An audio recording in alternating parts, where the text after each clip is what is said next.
Voilà, retour dans le grand auditorium avec un premier petit sondage, une question pour vous avec votre appareil branché sur ConnexMe, ce que vous avez évidemment tous fait. C'est parti, connaissez-vous l'ANSSI et ses missions? Je suis ravi parce que pour l'instant, je crois que j'ai bien fait d'inviter Emmanuel Germain. Emmanuel Germain est le directeur général adjoint de l'ANSSI, colonel de l'armée de terre. Pour ceux qui le savent, avant de faire ce métier d'animateur pour trésorier, j'étais officier de cavalerie dans l'armée française, Saint-Cyrien, et quand je suis arrivé à Saint-Cyr, il y en a un qui s'est occupé de me former, c'est le colonel Germain. Donc je suis très heureux d'accueillir mon ami Emmanuel Germain.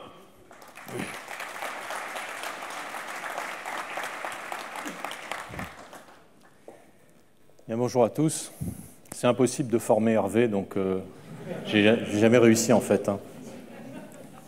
Et quand je suis arrivé, il m'a affublé d'une cravate rouge avec des chaussettes rouges qui sont très élégantes. Et comme vous savez, le rouge, c'est la couleur de la domination. La cravate rouge, c'est la couleur de la domination. Donc c'est déguisé en dominateur que je vais essayer de vous parler avec difficulté du fait qu'en fait, l'ANSSI est une agence qui rend service et qui n'est pas dans une posture de domination. Voilà. Alors, tu ne m'as pas facilité le travail, Hervé, mais je vais essayer quand même de surmonter cet obstacle. Je vais essayer de vous dire deux mots sur l'ANSSI, puisque pour répondre à 80% d'entre vous, mais très rapidement. Et je vais vous parler un peu de l'année 2017, des événements, de la lecture qu'on a eue des événements de cybersécurité qui sont passés en 2017. Et je vous donnerai quelques perspectives pour 2018. Sachant que j'ai que 30 minutes, donc en 30 minutes, je peux vous parler que superficiellement d'un certain nombre de choses, mais je suis à votre disposition pour d'autres questions éventuellement. Puis après, il y a une table ronde et puis je reste pour ici, dans le coin, pour déjeuner. Donc s'il y a certains d'entre vous ont des questions, n'hésitez pas à venir me voir ou à les poser. Alors l'ANSSI, c'est une agence, c'est un service à compétence nationale qui est rattaché au service du Premier ministre, dans un des 3 secrétariats du Premier ministre, et qui a pour mission de coordonner, de sensibiliser, de promouvoir, d'inspirer tous les acteurs de la société pour élever le niveau général de sécurité des systèmes d'information. Alors en France, mais aussi en Europe, puisque faire de la sécurité des systèmes d'information dans un pays, c'est pas pertinent. La zone de pertinence de sécurité des systèmes d'information, c'est plutôt le continent ou la région économique. Donc pour nous, c'est l'Union européenne, clairement. Mais ça commence bien sûr par la France. L'ANSSI, c'est 570 personnes. L'ANSSI a été créée en 2009 avec 80 personnes et maintenant on est 570. On continue à croître parce qu'il y a un besoin qui est fort. C'est 80% de contractuels. Donc des gens qui viennent de tous les secteurs économiques quasiment, mais essentiellement centrés sur les systèmes d'information évidemment, y compris du secteur bancaire, du secteur de l'assurance, et 20% de fonctionnaires. Voilà. Les missions de l'ANSSI, rapidement, d'abord une mission de défense, qui est la mission, qui est un peu la mission de pompier, qu'on lui prête facilement. On voit bien une agence qui intervient quand un organisme d'importance vitale est menacé pour le préserver de l'impact et des conséquences d'une attaque. Alors, qu'est-ce que c'est qu'un organisme d'importance vitale? Eh bien, c'est un organisme dont la défaillance est susceptible de porter atteinte au potentiel de guerre, au potentiel économique ou aux populations. Alors, il y a à peu près 250 organismes d'importance vitale. La liste est tenue secrète pour ne pas donner d'idées d'éventuels attaquants. Et puis, la protection des organismes d'importance vitale est réglementée et régie par quelques articles de la loi de programmation militaire de 2008.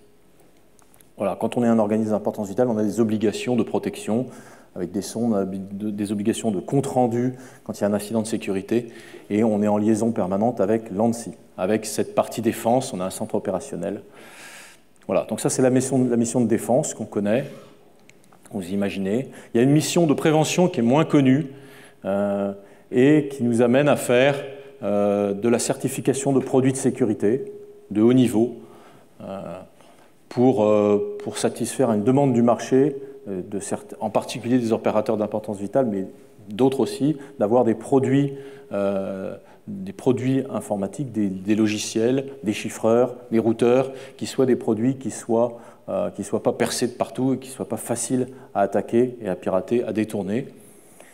On a un bureau de qualification de prestataires, parce que pour faire de la sécurité informatique, eh bien, il faut des prestataires qui puissent faire de l'audit, de la détection, de la réponse aux incidents de manière pertinente, de manière efficace, et donc on qualifie des prestataires. On crée un visa de sécurité qui est une garantie de confiance, et les organismes d'importance vitale sont obligés de faire appel à ces prestataires qualifiés.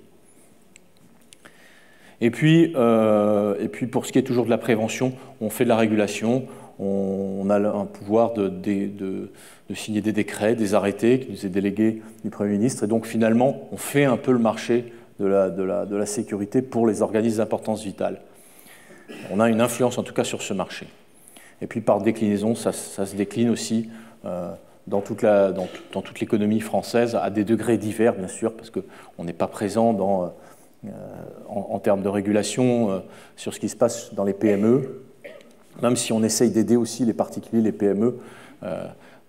On a créé un GIP avec une plateforme qui s'appelle cybermalveillance.gouv.fr et qui vise à essayer d'orienter les gens qui seraient victimes d'attaques, qu'on peut contacter facilement, et qui oriente vers des prestataires qui essaient de suivre, d'observer les phénomènes et d'apporter une aide aux gens qui en ont besoin et qui nous sollicitent.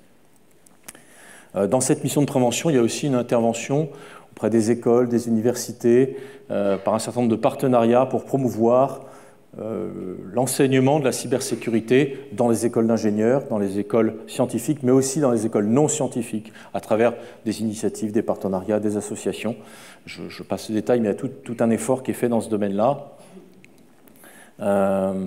Et puis, évidemment, on fait aussi bien sûr de la réglementation, en liaison avec toutes les agences de normes, de réglementation, en liaison, par exemple, je prends un exemple, mais en liaison avec la CNIL pour le règlement général de protection des données qui est arrivé, là, qui arrive et qui, dans un certain nombre de mesures qu'il préconise, eh bien, met en avant des règles de conformité qui touchent au système d'information. C'est très orienté sur les systèmes d'information, d'ailleurs. Voilà. Ça, c'est pour la partie prévention. C'est la partie qui est plus difficile à vendre, qui est plus difficile à faire passer parce que c'est contraignant. Voilà, c'est contraignant en termes de ressources, en termes de temps, en termes de ressources en général, et en particulier par les opérateurs économiques. Maintenant, l'agence l'ANSSI, qui représente l'État dans sa démarche de promotion de la sécurité, représente aussi la recherche de l'intérêt général et du bien commun, et les particuliers, les chefs d'entreprise essayent évidemment de défendre leurs intérêts à eux, mais il y a un point moyen à trouver, et la menace en sécurité des systèmes d'information est très forte, et donc il est nécessaire de réguler, il est nécessaire d'imposer un petit peu quand même, sinon le monde qu'on connaît aujourd'hui risque de se transformer et de subir quelques catastrophes que nous aussi on essaye d'éviter et de prévenir. Voilà. La dernière mission, c'est une mission de sensibilisation. Donc on est très connecté avec les journalistes, on participe à des colloques comme celui d'aujourd'hui.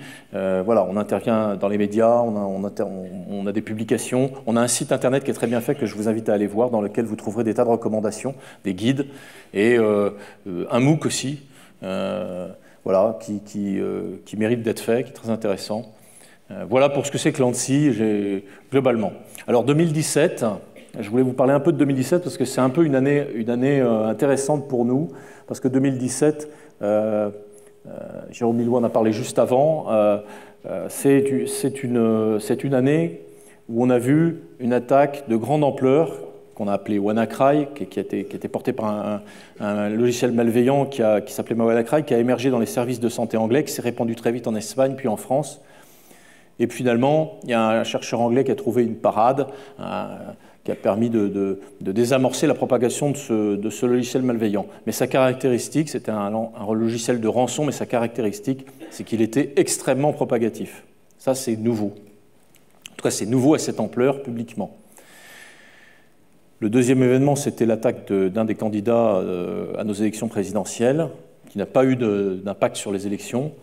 Mais ça, ce n'est pas directement de la cybersécurité, mais la cybersécurité est le vecteur par lequel est passée cette attaque qui était en fait une manipulation, une opération d'influence. Et puis le troisième événement, c'était NotPetya, qui a été cité aussi juste avant, qui est lui une attaque portée par un vecteur très propagatif et très destructeur, et qui visait initialement les systèmes institutionnels ukrainiens, et l'attaquant voulait clairement détruire. Donc il a utilisé un logiciel de rançon initialement, mais qui a été détourné de cette fin-là, pour détruire, et qui était équipé avec des dispositifs qui lui permettaient de se propager encore plus vite que le précédent WannaCry. Et puis il chiffrait tout sur son passage, donc il cassait les systèmes qu'il traversait. Malheureusement, en Ukraine, il y a un certain nombre d'entreprises qui étaient au contact des institutions ukrainiennes et qui ont été contaminées par ce virus et qui, par capillarité, ont ramené ce logiciel malveillant dans leur pays d'origine. Et en l'occurrence, pour nous, c'était Saint-Gobain qui a été touché directement en juin par ce virus. Alors, ils ont très bien réagi. Ils ont circonscrit la menace. L'ANSSI est intervenu et ils ont réussi à arrêter la propagation de ce logiciel malveillant, mais qui aurait pu se transporter très très vite dans d'autres entreprises, dans d'autres secteurs, ce qui n'est pas arrivé, sans doute parce qu'ils ont bien réagi. Mais ça leur a quand même coûté 250 millions d'euros de chiffre d'affaires et 80 millions d'euros sur leurs bénéfices. C'est quand même une grosse somme, et je ne suis pas sûr que toutes les entreprises en France soient capables de supporter ce genre d'atteinte. Mais ce qu'on a conclu, ce qui est nouveau pour nous en 2017, et je m'arrêterai là pour 2017, c'est qu'on a été victime là d'une attaque dont nous n'étions pas finalement la cible. Nous avons été la victime d'un dommage collatéral. Et ça, on le savait, mais on l'a vu maintenant, et c'est nouveau à cette échelle. Et ça va se reproduire. Voilà, deux belligérants sans éthique et sans limite, qui se battent à l'autre bout de la Terre dans des zones de non-droit, peuvent, par capillarité, impacter notre fonctionnement sociétal, finalement, parce que dans le cyberespace, bien évidemment, tout se passe à la vitesse de la lumière, il n'y a pas de distance, il n'y a pas de temps, il n'y a pas de loi de la gravitation, et donc tout peut arriver très vite. Et c'est ça, la forme de menace qui émerge aujourd'hui, et ces attaques vont se reproduire. Alors 2018, ça va être ça, ça va être des répétitions de ce genre d'attaques. Évidemment, on n'en entend en général pas vraiment parler de ces attaques parce que chaque victime cherche à cacher les événements. Et nous, l'ANSSI, on a une obligation de secret. Tous les personnes qui sont à l'ANSSI sont habilitées secret défense, c'est un haut niveau d'habilitation, parce que par respect pour le cours de bourse des victimes, par respect pour leur réputation, et puis évidemment on essaye de cacher les atteintes. On a à peu près 20 attaques par an. 20 attaques, enfin, il y a des milliers d'attaques par an, mais il y en a 20 qui sont conclusives, où des victimes sont pour nous qui nécessitent qu'on intervienne, et où des victimes sont effectivement touchées par du vol de données, par du détournement d'argent, par des atteintes à leurs infrastructures d'information, de systèmes d'information. Voilà. Donc 2018, ça sera à nouveau des attaques, et nous, à l'ANSSI, on considère que le risque est sous-évalué. Alors, quand je discute avec vous tous, avec les uns et les autres, j'entends toujours que les gens sont sensibles, qu'ils font des efforts, que ça coûte cher, que les gens ont pris en compte les sujets de systèmes d'information. Je suis très heureux de ça, je trouve que c'est très bien, mais sachez que ça c'est pas encore suffisant. Il y a un mouvement, je suis quand même optimiste, mais je ne suis pas naïf, il y a un mouvement qui s'est déclenché depuis quelques années, et en particulier depuis 2017 avec ces attaques qu'on a connues, mais il n'est pas suffisant. 2018, ça sera aussi l'arrivée en France de nouvelles réglementations. D'abord, la transposition en droit européen d'une directive qui s'appelle la directive Nice, Network Information System, qui a été écrite en 2016 et qui est en cours de transposition, qui arrive là, et qui va voir émerger un nouveau concept, celui d'opérateur de services essentiels. Donc c'est un peu une extension des organismes d'importance vitale, mais à des entreprises qui sont essentielles au fonctionnement de l'économie et de la société, donc des grandes entreprises, mais qui ne sont pas forcément d'importance vitale. Alors elles auront des obligations moins contraignantes que celles des OIV, mais ça aussi, c'est un effort général qui va coûter un petit peu d'argent, mais qui va permettre d'élever le niveau général de sécurité. Voilà. Et puis, c'est une nouvelle loi de programmation militaire qui arrive avec des pouvoirs qui vont être renforcés pour l'ANSSI pour aller traquer les attaquants, sans, bien sûr, porter atteinte aux règles de protection des données personnelles. Et puis, c'est aussi un certain nombre de règles qui viennent aussi de l'Europe, qui ont été présentées par la Commission européenne et qui visent à développer un système de compliance européen avec des seuils de sécurité planchers pour les produits, tout en n'abandonnant pas l'approche française et allemande qui développe, parce que c'est un besoin du marché, c'est un besoin d'entreprises, de certaines entreprises, des produits de sécurité de très haut niveau. Voilà. Et la compliance, c'est nouveau parce qu'aujourd'hui, il n'y a pas de système de compliance pour les produits en Europe. Et donc, vous pouvez avoir des gens qui vous vendent des trucs qui fonctionnent très bien, mais qui ne sont pas sécurisés du tout et qui permettront à n'importe quel attaquant débutant, amateur, de pénétrer dans votre réseau. Voilà. J'ai balayé ça un peu vite. Ça mériterait plein de développement.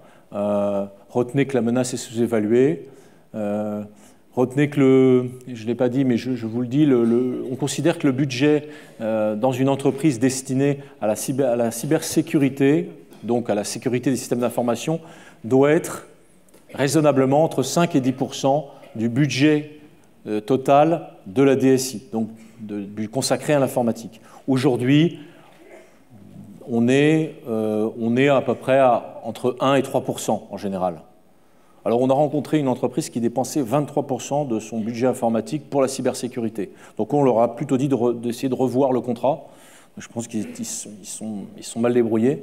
Mais globalement, on est plutôt à 1 à 2%, et il faudrait monter à entre 5 et 10%. Et les réglementations qui arrivent vont parfois obliger les entreprises à se déplacer vers cette zone de pertinence budgétaire, qui est un indicateur comme un autre, qui ne suffit pas, mais que je vous donne parce que ça me paraît intéressant. Et puis le dernier point, et je m'arrête là, c'est que aujourd'hui, de plus en plus, le risque informatique est encore considéré comme un risque qui doit être porté par le RSSI, alors à qui on donne une belle prime pour que ça se passe bien, mais en fait ça ne suffit pas. Aujourd'hui, le risque informatique, au regard des enjeux, au regard de l'impact que peut avoir une attaque sur un système d'information, le risque informatique, c'est un risque systémique, comme le risque de catastrophe naturelle, comme le risque, etc., qui doit être géré au niveau du COMEX. Voilà, donc c'est aussi le message que porte l'ANSSI en allant voir les COMEX, et c'est quelque chose qui doit être pris en compte aussi par tout le monde. Chacun individuellement dans l'entreprise doit porter une partie, doit gérer une partie de sa responsabilité, est porteur d'une responsabilité dans le domaine des systèmes d'information. C'est pour ça que la sensibilisation dans les entreprises est aussi très importante. Voilà ce que je voulais dire globalement. Je suis disponible pour répondre à vos questions. Je crois que j'ai fait mon temps. Non mais très bien, il n'y a pas de problème. Tiens, alors ça c'est pour les questions. Voilà. Alors je ne sais pas si quelqu'un a des questions dans la salle, j'en ai vu une passer en tout cas. Si la personne qui a posé la question par Connexme veut bien se lever, qu'on lui fasse passer le micro.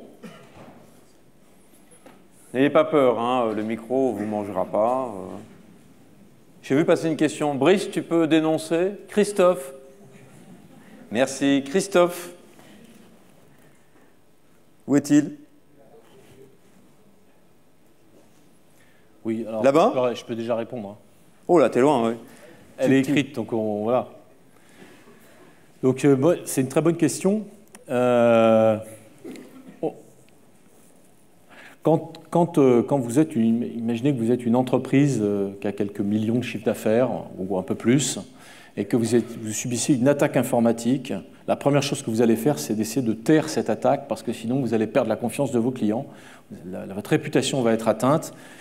Et puis, si vous êtes une banque, par exemple, si vous êtes une entreprise de services un peu sensible, forcément, ça va porter atteinte à vos intérêts, et voire à votre cours de bourse, évidemment.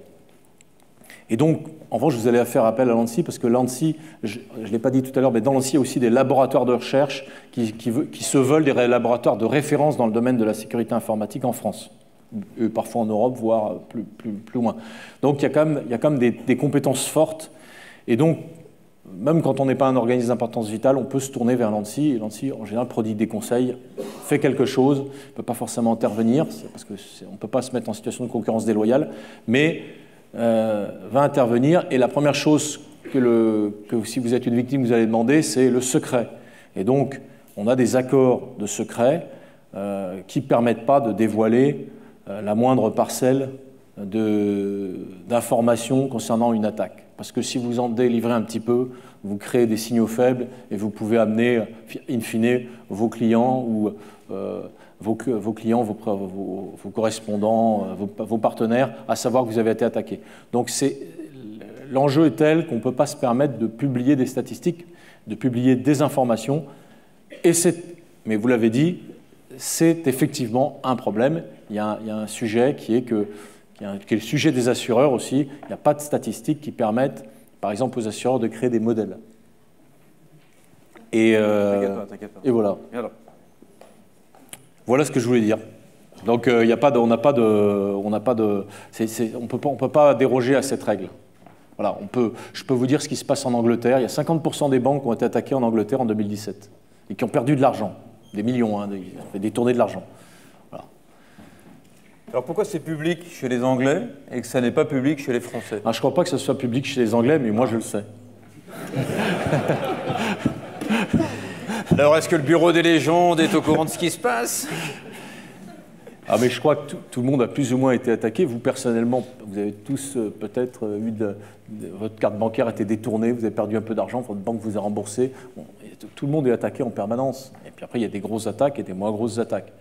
Ça se prend en compte, le système change. Vous savez, on est à la conquête de l'Ouest. Le cyberespace n'est pas régulé, il n'est pas organisé. Il y a les cow-boys, les Indiens, la caravane, la cavalerie qui arrive trop tard. Et tout le monde essaye d'organiser par de la régulation, par de la discussion, par des travaux collectifs, par des efforts collectifs, parce que le succès peut être que collectif dans ce domaine-là, pour organiser ces nouveaux espaces de développement d'activité, cet nouvel espace d'activité humaine qui se développe. Mais on n'a pas encore trouvé la côte ouest, parce qu'il y a l'Internet des objets qui se met en place, la frontière continue à avancer.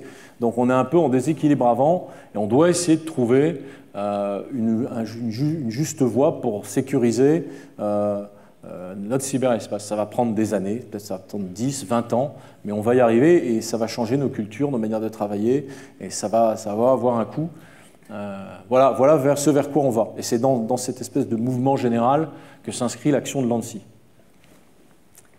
Merci Emmanuel. D'autres questions pour Emmanuel ou vous voulez qu'on passe à la table ronde? Ah non, il y a Eric qui nous pose une question. Il est alternant en entreprise. À mon niveau, comment puis-je contribuer à la sécurité de mon entreprise? Bon, c'est un alternant du master de trésorerie de la Sorbonne, donc je vais répondre. Déjà, arrive à l'heure. Ça, c'est la première chose importante quand on travaille en entreprise, quand on est alternant, c'est d'arriver à l'heure, d'être assidu à son travail.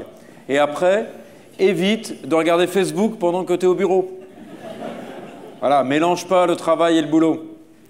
À toi. Il faut lire les guides qui sont sur le site de l'ANSSI, qui sont très bien faits. Ils sont libres de droit, vous pouvez les prendre, les mettre les diffuser où vous voulez.